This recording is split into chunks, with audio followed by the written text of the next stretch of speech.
Hello friends, ఎలా ఉన్నారు? నేనైతే బాగున్నానండి. ముందుగా అందరికీ గుడ్ మార్నింగ్ అండి.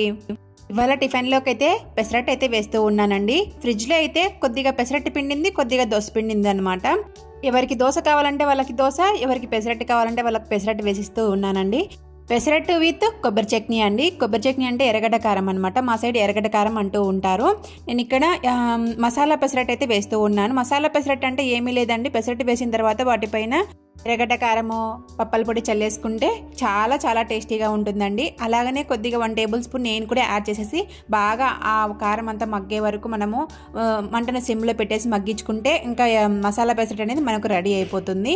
ఇది మనము కారం దోశ ఎలా చేసుకుంటామండి అలానే చేసుకోవచ్చు అనమాట. ఇలా మసాలా పెసరట్టు అనేది ఇలా కాకుంటే పెసరట్టు అనేది పెసరట్టు వేసిన తర్వాత ఆనియన్స్ కట్ చేసి సన్న ముక్కలుగా, అలాగనే పచ్చిమిర్చి, కొత్తిమీర ఇవన్నీ సన్న ముక్కలుగా కట్ చేసేసుకొని పెసరట్టు వేసిన తర్వాత అవన్నీ వేసేసిన తర్వాత మనం కొద్దిగా కారం పొడి, కొద్దిగా నెయ్యి చల్లేసుకొని మూత పెట్టేస్తే ఇంకా పెసరట్టు అయితే ఇంకా ఎంత అద్భుతంగా ఉంటుందంటే అంత అద్భుతంగా ఉంటుందండి మసాలా పెసరట్టు అనేది. టిఫిన్ కార్యక్రమం అంతా అయిపోయిన తర్వాత నువ్వులైతే ఎండబోస్తూ ఉన్నానండి. నువ్వుల్లో కొద్దిగా చెక్కపురుగు వచ్చిందని చెప్పేసి నువ్వులైతే ఎండబేస్తూ ఉన్నాను. అలాగనే స్నాక్స్ కింద ఇంట్లో ఏం లేవని చెప్పేసి నువ్వు పిండి అయితే తయారు చేస్తూ ఉన్నానండి. పచ్చి నువ్వు పిండి అయితే తయారు చేస్తున్నాను ఈసారి అయితే. అంటే నువ్వులు వేయించి చేస్తారు కదా, అలా కాకుండా ఓన్లీ పచ్చి నువ్వులే వేసేసి నువ్వు పిండి అయితే తయారు చేస్తూ ఉన్నాను. మేము ఈ నువ్వు పిండిని నాగుల చవితికి చేసుకుంటామండి. అప్పుడు మాత్రమే చేసుకుంటాం, మళ్ళీ ఎప్పుడు చేసుకోమన్నమాట. కాకపోతే ఆ నువ్వు పిండి తినాలనిపించి నేను ఇక్కడ పచ్చివే వాడి నువ్వు పిండి అయితే తయారు చేస్తూ ఉన్నాను. వాటి కోసం అయితే 10 o'clock అయితే నువ్వులు అయితే ఎండబోసానండి. ఎండుతూ ఉంటాయిలే, మళ్ళీ 12-12:30 కల్లా తెచ్చేసుకొని మళ్ళీ నువ్వు పిండి అయితే పడదాంలే అని చెప్పేసి నువ్వులు అయితే ఎండబోసొచ్చానండి. అసలు 10కే ఎండలు అయితే విపరీతంగా పెట్టేస్తూ ఉన్నాయండి. అంటే ఎండ పొడ కొడుతూ ఉందన్నమాట వీపుకు. అంత ఎండలు విపరీతంగా పెట్టేస్తూ ఉన్నాయి. ఇప్పుడు మార్చి కూడా రాలేదండి, ఫిబ్రవరిలోనే మనకి ఇంత ఎండలు చూపిస్తూ ఉంటే ఇంకా మే, ఏప్రిల్ ఎలా తట్టుకోవాలో అనిపిస్తూ ఉంటుందన్నమాట. ముందుగా మీ అభిమానానికి చాలా చాలా థ్యాంక్స్ అండి. ఇద్దరైతే కామెంట్ పెట్టారు, మన ఫాలోవర్సే అనమాట, వాళ్ళు మన సబ్స్క్రైబర్సే. వీడియోస్ పెడుతూ ఉండండి, క్లిక్ అవుతారు. అలాగనే ఒకరు డోంట్ వరీ అని పెట్టారండి. చాలా చాలా థ్యాంక్స్ అండి మీ అభిమానానికైతే. నిజంగానే అండి, ఒక్కొక్కసారి డిమోటివేట్ అయిపోతూ ఉంటాను. మళ్ళీ మోటివేట్ అయిపోయి ఒక్క సబ్స్క్రైబర్ కోసమైనా కానీ వీడియోస్ పెట్టాలి అనిపిస్తూ ఉంటుంది. నా బాధనైతే ఎవరికి చెప్పుకోలేనమాట. ఎప్పుడు క్లిక్ అవుతానో, ఈ వీడియోస్ పెడుతూనే ఉండాలి, ఇంట్లో పిల్లల్ని చూసుకోవాలా, అసలు అర్థమే కావడం లేదనమాట. అయినా కూడా వీడియోస్ పెడుతూ ఉన్నాను. డే బై డే ఖచ్చితంగా వీడియోస్ అయితే పెడతానండి. క్లిక్ అయ్యేంత వరకు పెడుతూనే ఉంటాను. క్లిక్ అవ్వాలా లేదంటే నా ఛానల్ పోవాలా అని ఒక్కొక్కసారి డిసైడ్ అయిపోతూ ఉంటానన్నమాట. మీరు గమనించారో లేదో, షార్ట్స్ వీడియోకి అయితే అస్సలు వ్యూస్ రావడం లేదండి, అసలు లైక్స్ కూడా రావడం లేదనమాట. చూసిన వాళ్ళు ఒక్కరైనా కానీ నా వీడియోస్లో కొంచెమైనా యూస్ఫుల్ కంటెంట్ అయితే ఉంటుంది కదా, ఆ యూస్ఫుల్ కంటెంట్ కోసమైనా కానీ ఒక్కరైనా కానీ అసలు లైక్ కూడా కొట్టడం లేదండి. లైక్ కొడితేనే కదా నాకు కూడా వీడియోస్ చేయాలి, ఇంకా మంచి మంచి రెసిపీస్ షేర్ చేయాలి అనిపిస్తూ ఉంటుంది. మీకు చూసిన వాళ్ళు ఒక్కరైనా కానీ ఒక చిన్న లైక్ ఇచ్చి సబ్స్క్రైబ్ చేసుకోండి. రోజు మన వీడియోస్ డైలీ ఫాలో అవ్వండి. ఏదో ఒక యూస్ఫుల్ కంటెంట్ అయితే నా వీడియోస్లో చూస్తూ ఉంటారు. ఏమీ లేకుండా వాళ్ళది సోది చెప్పుకుంటూ ఉండే వాళ్ళ వీడియోస్కి అయితే లైక్స్ అయితే ఎన్ని వచ్చింటాయో అసలు అర్థమే కాదు. ఎలా వస్తున్నాయి వీళ్ళకు ఇన్ని వ్యూస్, ఇన్ని లైక్స్ అని అనిపిస్తూ ఉంటుందండి. నా వీడియోస్లో నేను ఏం తప్పు చేస్తున్నాను, ఏం పొరపాటు చేస్తున్నాను అనే డౌట్ ఒక్కొక్కసారి వస్తూ ఉంటుందన్నమాట. ప్లీజ్ అండి, ఒక చిన్న లైక్ ఇచ్చి సబ్స్క్రైబ్ చేసుకోండి. డైలీ ఫాలో అవ్వండి నా వీడియోస్ని. షార్ట్స్ పెడుతూ ఉంటాను, లాంగ్ వీడియోస్ పెడుతూ ఉంటాను. డైలీ ఫాలో అవ్వడానికైతే ట్రై చేయండి. ఇంకా వీడియోలోకి వెళ్ళిపోదామండి. ఇంకా నేను ఇక్కడ నువ్వులైతే ఎండబెట్టేశాను కదండి. నువ్వులైతే ఎండబెయ్యాలన్నమాట. వాటిలో రాళ్ళు, అవన్నీ నలకలు అవన్నీ ఉంటాయి కదా, అవన్నీ చూస్తూ ఉన్నానండి. నువ్వుల పీటి కోసం కావాల్సిన బెల్లం పొడిని కూడా దంచేసుకొని పక్కన పెట్టేసుకున్నాను. మనం నువ్వు పిండి దంచినప్పుడు ఖచ్చితంగా మాత్రం నువ్వుల్ని బాగా కడిగి ఆరబోసిన తర్వాతనే మనం ఇలా చెరగాలండి. అప్పుడే మనకు వాటిలో ఉండే రాళ్ళు, నలకలు అన్నీ బయటికి వస్తాయి. కడిగేటప్పుడు వీటిని బాగా గీటార్ ఇచ్చుకోవాలండి. గీటార్ వేయడం వల్ల రాళ్ళు అనేది అడుగుకు వెళ్ళిపోయి అవి నువ్వులు అనేది పైకి వస్తాయి అన్నమాట. అప్పుడు మనకు నువ్వుల రాళ్ళు, నలకలు అవన్నీ పోతాయండి. నువ్వులని అయితే కడిగి బాగా ఎండబోయండి, బాగా గాలిచిన తర్వాత అయితే అప్పుడే నువ్వులు చాలా బాగా టేస్టీగా ఉంటాయి. అలాగనే నువ్వు పిండి చేసుకున్నా కూడా కొద్ది రోజులు నిల్వ ఉంటుంది, లేదంటే అసలు నువ్వు పిండి అయితే బాగుండదు. నువ్వుల్లోని మట్టి అంతా మన పళ్ళ కింద పడి కసకస అంటూ ఉంటుంది. కాబట్టి నువ్వుల్ని కడిగేటప్పుడు బాగా గిటారించండి, అప్పుడే వాటిలో ఉండే రాళ్ళన్నీ కూడా బాగా వెళ్ళిపోతాయి. నువ్వులన్నీ చెరిగేసి నేను నువ్వులు ఎన్ని కావాలి అని కొలిచేసుకొని పక్కన పెట్టేసుకున్నానండి. నువ్వులు ఎన్ని తీసుకున్నామో, ఎన్ని గ్లాసులు తీసుకున్నామో మనం బెల్లం పొడిని కూడా అంతే తీసుకోవాలండి. అప్పుడే నువ్వుపిండి అనేది చాలా టేస్టీగా ఉంటుంది. కొద్దిగా స్వీట్ తక్కువగా తినాలనుకునే వాళ్ళైతే కొద్దిగా తగ్గించుకొని వేసుకుంటే సరిపోతుందండి. నేను ఇక్కడ నువ్వులు వేయించకుండా చేస్తున్నాను కాబట్టి ఇంకా ఇంట్లోకి తెచ్చేసుకొని నువ్వుపిండి అయితే పడుతూ ఉన్నాను మిక్సీకి అయితే. నువ్వుపిండి మిక్సీ పట్టేటప్పుడు మనం కొద్దిగా వేసుకుంటూ ఫస్ట్ నువ్వులన్నిటిని మిక్సీ పట్టేసుకోవాలి మెత్తగా.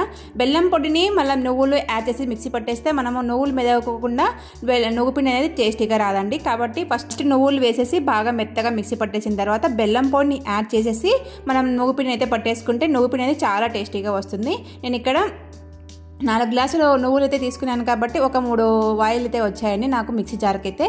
వాటిని మెత్తగా మిక్సీ పట్టేసి ఇంకా బెల్లం పొడిని అయితే యాడ్ చేస్తూ ఉన్నాను.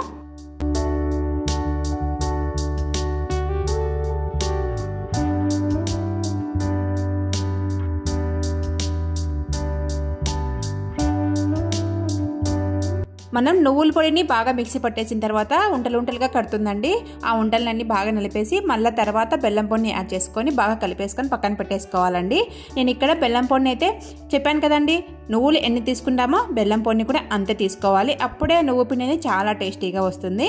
నేను పచ్చి నువ్వులు తీసుకొని చేస్తున్నాను కదండి. నువ్వు పిండి అయితే ఎంత టేస్టీగా ఉందంటే అంత టేస్టీగా ఉందండి.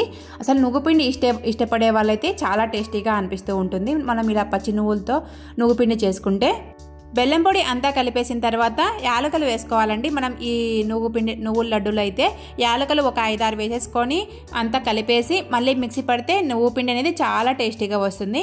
నాకు యాలకులు లేవని చెప్పేసి మా వారికి అయితే ఫోన్ చేసేసి యాలకులు తీసుకొని రమ్మన్నాను. యాలకులు తెచ్చిన తర్వాత యాలకులు అయితే యాడ్ చేసేసి మిక్సీ పట్టేశానండి. మళ్ళీ మిక్సీ పట్టేసి వాటిలో నేను కొబ్బరి పొడిని అయితే యాడ్ చేశానండి. తురుము పట్టింటాం కదా, ఆ తురుమును అయితే యాడ్ చేశానండి.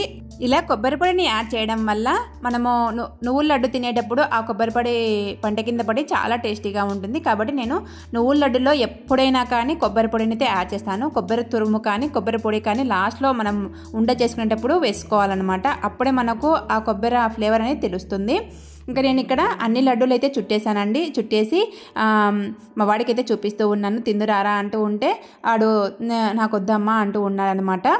ఈ వ్లాగ్ వచ్చేసి ఫ్రైడే వ్లాగ్ అండి. ముందు రోజే సుహిత్కి అయితే స్కూల్ డే ఉందని చెప్పాను కదండి. స్కూల్ డే ఉందని చెప్పేసి వాడికి మసటి రోజు అయితే హాలిడే ఇచ్చేసారనమాట. హాలిడే కాబట్టి ఇంటి దగ్గరే ఉన్నాడు. ఇంకా ఇంటి దగ్గర ఉంటే నన్ను సతాయిస్తూ ఉంటాడండి. ఏదో ఒక పని చేస్తూనే ఉంటాడు, నాకు పని పెడుతూనే ఉంటాడు. కాబట్టి వాడిని పనిలో పెట్టేసి నేను ఏదో ఒక పని చేస్తూ ఉంటే నాకు ప్రశాంతంగా ఉంటుంది. లేదంటే ఏదో ఒకటి గెలుకుతూనే ఉంటాడండి. అసలు కింద వేస్తాడు, పైన వేస్తాడు అన్నిటినీ.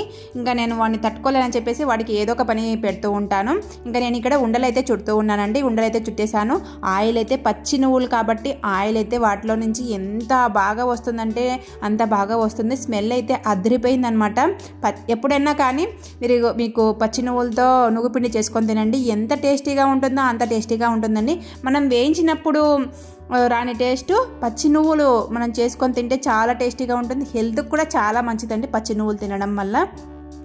మనము నువ్వులు వేయించడం వల్ల నువ్వుల్లోని పోషకాలన్నీ వేయించేటప్పుడు పోతాయంటూ ఉంటారు. కాబట్టి ఒక్కసారి ఎప్పుడైనా కానీ మీకు తినాలనిపించినప్పుడు ఇలా పచ్చి నువ్వులతో అయితే నువ్వుల లడ్డు చుట్టేసుకొని తినండి. చాలా టేస్టీగా ఉంటుందండి. అసలు ఎంత ఇష్టమో నాకు ఈ నువ్వుల లడ్డు అంటే అంత ఇష్టం అండి. ఇంట్లో పిల్లలు కూడా చాలా ఇష్టంగా తింటారండి నాతో పాటు. దానికేమీ డోకా లేదనమాట. ఏది చేసినా కూడా ఇంట్లోది చాలా అద్భుతంగా కుదురుతాయి. అలాగనే ఇంట్లో వాళ్ళు కూడా చాలా ఇష్టంగా తింటారు. కుదరని రోజు మాత్రము నన్ను తిడుతూ ఉంటారండి. వంటలు బాగున్నాయి బాగా తినేటప్పుడు ఎంత సంతోషపడతానో, బాగా కుదరలేదు తినలేదు అన్నప్పుడు అంతే బాధపడుతూ ఉంటానండి. ఎందుకంటే బాగా కుదరలేదు, పిల్లల్ని ఆకలితో పెట్టానే అని బాధేస్తుంది కదా మనకి. ఆ బాధ అయితే ఇంకా ఎక్కువగా ఉంటుందన్నమాట. ఇంకా నేను ఇక్కడ అన్ని నువ్వుల లడ్డులన్నీ చుట్టేసానండి. నువ్వుల లడ్డు చుట్టేసిన తర్వాత అయితే మా వారు సరుకులు తెచ్చారు. సరుకులు అయితే అసలు ఇంట్లో ఏమీ లేవన్నమాట. ఇంట్లో సరుకులన్నీ నిండుకున్నాయని చెప్పేసి లిస్ట్ అయితే రాసిచ్చానండి. లిస్ట్ రాసిచ్చిన తర్వాత అన్నీ తీసుకొచ్చారనమాట. తీసుకొచ్చిన తర్వాత ఇంకా బాబు అయితే ఇంటి దగ్గర ఉన్నాడు కదండి, వాడిని నేను కూడా హెల్ప్ చేస్తానంటుంటే వాడిని కూడా పనిలో పెట్టేశాను. కవర్లు ముడులు తీయడం రావడం లేదండి. అందుకోసం ముళ్ళు తీస్తూ ఉండమ్మా, నేను వేస్తూ ఉంటాను డబ్బాలలో అని చెప్పి నాకు ముడులన్నీ తీయడానికైతే పెట్టాడనమాట. నేను ముడులు తీసిస్తూ ఉంటే డబ్బాల్లో వేసిస్తూ ఉన్నాడనమాట. అలాగనే మిగిలిన మనకు కొన్ని అప్పుడప్పుడు మిగులుతూ ఉంటాయి కదా కిరాణా సరుకులన్నీ ఇంట్లో. ఆ మిగిలినవన్నీ తీసేసి కొత్తవన్నీ అడుగున వేసేసి మిగిలినవన్నీ పైన వేస్తూ ఉన్నామండి. మిగిలినవన్నీ ఎప్పుడు మనం పైన వేసుకుంటే ఉండాలండి. అవి పాతవే కదా, ఎంతైనా కొత్తవి అడుగున వేసేసుకుంటే పాతవి పైన వేసేసుకుంటే మనము వాడుకునేటప్పుడు పాతవే వాడుకొని మళ్ళీ కొత్త దాని దగ్గరికి వెళ్తాం కాబట్టి అలా చేస్తూ ఉంటాను. సరుకులు ఎప్పుడు కూడా కిరాణా సరుకులు నెలవారీ సరుకులు అయితే తెచ్చుకుంటూ ఉంటామండి. అప్పుడు ఇప్పుడు ఇన్ని తెచ్చుకోమన్నమాట. నెలకు సరిపోయే సరుకులన్నీ ఒకటేసారి రాసిస్తాను, అప్పుడే తెస్తూ ఉంటారు మా వారు. మనం నెలకు సరిపోయే సరుకులు ఒకటేసారి తెచ్చేసుకుంటే మనకు కూడా డబ్బులు అనేది ఎక్కువగా అయిపోయినట్టుగా కనిపిస్తూ ఉంటుందండి. మనం ఇప్పుడు ఇన్ని అన్నీ ఎప్పుడో ఒకసారి తెచ్చుకోవచ్చులే అని అనుకుంటే డబ్బులన్నీ నీళ్ళ ఖర్చు పెట్టినట్టు ఖర్చు పెడుతూనే ఉంటాం అనిపిస్తూ ఉంటుంది. కాబట్టి నెలకు సరిపోయే సరుకులన్నీ ఒకటేసారి తెచ్చేసుకొని అన్నీ స్టోర్ చేసుకుంటానండి ఇంట్లో అయితే. ఇంకా మళ్ళీ అవి లేవు ఇవి లేవు అని మనము టెన్షన్ పడాల్సిన అవసరం లేకుండా ఉంటుంది. అలాగనే మన మగవాళ్ళకి చెప్తే ఇప్పుడు చెప్తూ ఉంటే విసిగిస్తూ ఉంటారు కాబట్టి అన్నీ ఒకటేసారి రాపిస్తానమాట. అన్నీ ఒకటేసారి తెచ్చేసి ఇంట్లో పెడుతూ ఉంటారు. మనమేమి దుబారా ఖర్చు ఏం చేయం కదండి, ఇంట్లో సరుకులు మాత్రమే తెచ్చేసుకుంటూ ఉన్నాం. అలాగే నిల్వ కూడా ఉంటాయి కదా, ఒక నెల రోజుల పాటు నిల్వ ఉన్న వస్తువులన్నీ ఒక నెలకు సరిపోయే సరుకులను తెచ్చేసుకుంటే తప్పేమీ లేదు కదా. ఆల్మోస్ట్ అందరి ఇళ్లలో ఒక నెలకు సరిపోయే సరుకులను తెచ్చేసుకుంటూ ఉంటారులేండి. కిరాణా సరుకులు అయిపోయిన డబ్బాలన్నీ ఖాళీగా ఉంటాయి కదండి, అవన్నీ కిరాణా సరుకులు తెచ్చేటప్పుడు క్లీన్ చేసుకొని వాటిని కిరాణా సరుకులతో నింపుకోవాలండి. అప్పుడే మనకు పురుగు పట్టకుండా ఉంటాయి కిరాణా సరుకులు అనేవి. మనము అలాగనే పెట్టేస్తే ఎక్కువ ఉన్నప్పుడు అలాగనే పెట్టేస్తే పురుగు పట్టేస్తాయండి. కాబట్టి క్లీన్ చేసుకొని అన్ని తుడిచేసుకొని తేమ అంతా ఆరేసిన తర్వాత స్టోర్ చేసుకోవడానికి ట్రై చేయండి. ఇంకా నేను ఇక్కడ అన్ని డబ్బాల్లో వేసేసాన్ని, మిగిలినవన్నీ కూడా ఇలా ప్లాస్టిక్ డబ్బాల్లో అయితే స్టోర్ చేసుకుంటానండి. ఒక పెద్ద బకెట్ లాంటిది ఉందన్నమాట, వాటిలో అయితే స్టోర్ చేసుకుంటూ ఉంటాను. మా అబ్బాయి అయితే బాగానే హెల్ప్ చేశారండి ఇలా కిరాణా సరుకులు అన్నీ ఎత్తిపెట్టడంలో. ఇంటి దగ్గర ఉన్నప్పుడు ఏదో ఒక పని చెప్తూ ఉంటాను కదండి, ఇలా పని చెప్పేశాను అనమాట. సర్దుదాం రానా అంటే సర్దుతూ ఉన్నాడనమాట. ఇంకా కిరాణా సరుకులన్నీ సర్దేసిన తర్వాత అయితే పెయింటింగ్ వేస్తూ ఉన్నాడండి. వాడు పెయింటింగ్ వేస్తూ ఉంటే నేను ఇక్కడ లాంగ్ ఫ్రాక్ అయితే డిజైన్ చేసుకుంటూ ఉన్నాను. ఇప్పుడు నేను వేసుకున్న డ్రెస్ కూడా నేను స్టిచ్ చేసుకునేదండి. ఎలా కుదిరిందో కామెంట్ సెక్షన్లో కామెంట్ చేయండి. డ్రెస్ అనేది బాగుందన్నమాట. డ్రెస్ కలర్ అనేది బాగుందండి. ప్యూర్ సరస్వతి కలర్ అంటూ ఉంటారు కదా, pure Saraswati colour, pure pink అనమాట. పింక్ పైన ఇలా పోచంపల్లి మాదిరి లైన్స్ వచ్చాయి గోల్డ్ కలర్తో. చాలా చాలా బాగుందండి. దీన్ని క్లాత్ తీసుకొని వచ్చి లైనింగ్ వేసి నేనే స్టిచ్ చేసుకున్నానండి. ఎలా కుదిరింది అనేది డ్రెస్ కింద కామెంట్ సెక్షన్లో కామెంట్ చేయండి. ఖచ్చితంగా ఒక చిన్న కామెంట్ అయితే పెట్టండి. లాంగ్ ఫ్రాక్ స్టిచ్ చేసుకుంటానని చెప్పాను కదండి. ఈ లాంగ్ ఫ్రాక్ చీర అయితే సిఎంఆర్లో తీసుకున్నాను. ఇంతకుముందు వీడియోలో చెప్పాను అనమాట, ఇలా చీరకైతే పాలు విప్పుతూ ఉన్నాను లాంగ్ ఫ్రాక్ కింద డిజైన్ చేసుకోవాలని చెప్పేసి. ఆ చీరనే అండి లాంగ్ ఫ్రాక్ కింద అయితే డిజైన్ చేసుకుంటూ ఉన్నాను. ఎలా కుదురుతుందో ఎలా వస్తుందో తెలియదు అనమాట. కొంగు పార్ట్ అనేది బాడీకి వేస్తూ ఉన్నానండి. కొంగు పార్ట్ ఎప్పుడు కూడా బాడీకి వేస్తే అంత సెట్ కావనిపిస్తూ ఉంటుంది నాకైతే. కుట్టేశానండి, మామూలుగా అయితే లాంగ్ ఫ్రాక్ అయితే కుట్టేశాను, మీకు చూపించలేదు. కుట్టేసిన తర్వాత కొంచెం సెట్ కాలేదు అనిపించిందండి నాకైతే. ఇలా బాడీకి కొంగు పార్ట్ వేయడం వల్ల మళ్ళీ తీసేసి కొద్దిగా క్లాత్ అయితే ఉండించుకున్నాను కాబట్టి తీసేసి మామూలుగా కింద ఏ క్లాత్ వేస్తానో పైన బాడీ పార్ట్ కూడా అదే క్లాత్ వేసేసి స్టిచ్ చేసుకుందాం అని అనుకున్నానండి.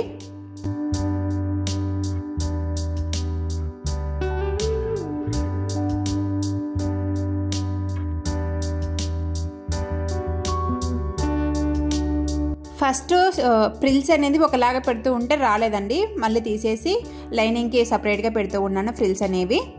ఫ్రిల్స్ చీర పార్ట్కి అలాగనే లైనింగ్ పార్ట్కి ఒకటేసారి పెట్టకూడదండి. మనం ఒకటేసారి పెడితే అసలు రావట్లేదని చెప్పేసి తీసేసి విడివిడిగా పెట్టేస్తూ ఉన్నాను ఇక్కడ.